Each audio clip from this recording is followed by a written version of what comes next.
Bonjour, alors on continue notre réflexion sur l'oraison selon Thérèse d'Avila. Donc on en était resté où l'espace s'ouvre en moi, hein, la dilatation intérieure et l'amour qui en jaillit. Euh, et quelles sont les conséquences de tout ça? Elle nous le dit. Les intuitions qui proviennent de cette manière d'être présent à soi-même et à Dieu sont gravées, profondes, efficaces et très claires. Et ça, c'est une expérience que vous pourrez toujours faire, que vous faites déjà. C'est-à-dire, vous êtes posé dans votre silence intérieur, vous êtes mais dans la vie courante, même sans faire particulièrement un effort de méditation ou de prière. Et en fait, de cet espace calme, vous savez que les décisions que vous allez prendre, elles seront bonnes. Alors que si vous décidez les choses dans l'agitation mentale, ça ne va pas le faire, hein. C'est-à-dire que vous allez prendre les mauvaises décisions parce que votre mental va vous porter ici ou là, et puis finalement, vous n'allez pas prendre la bonne décision.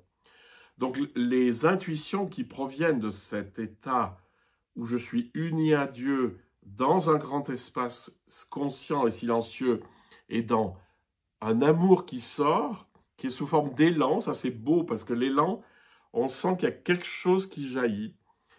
Donc ces intuitions sont profondes, sont efficaces et très claires.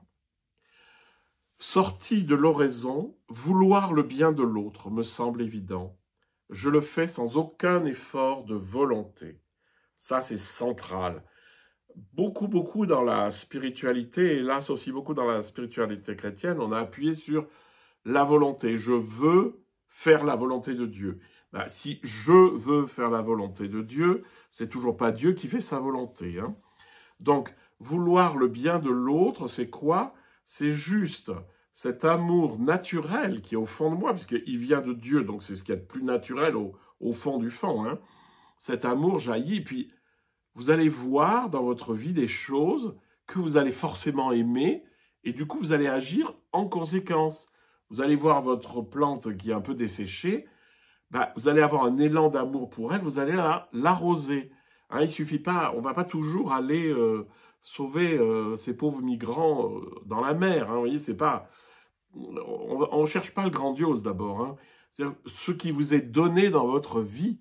Si votre boulot, c'est d'être pilote d'un bateau d'accueil de migrants, et évidemment, vous allez le faire, mais c'est pas forcément votre job.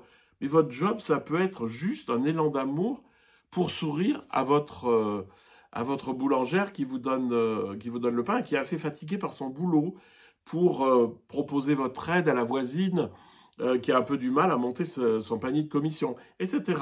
Donc c'est juste laisser vouloir le bien de l'autre me semble évident, c'est simplement ça jaillit et je laisse jaillir. Et je le fais sans aucun effort de volonté. C'est pas voulu, c'est pas calculé. C'est juste que vous le faites parce que c'est normal. Et c'est ça l'amour, c'est que on aime avec l'amour divin qui veut naturellement le bien de tous les êtres, le bonheur de tous les êtres, comme on dit dans le bouddhisme tibétain. Voilà, donc ça déjà, essayez de sentir cette force qui est en vous, qui ne vous appartient pas, qui vous traverse pour aller aimer les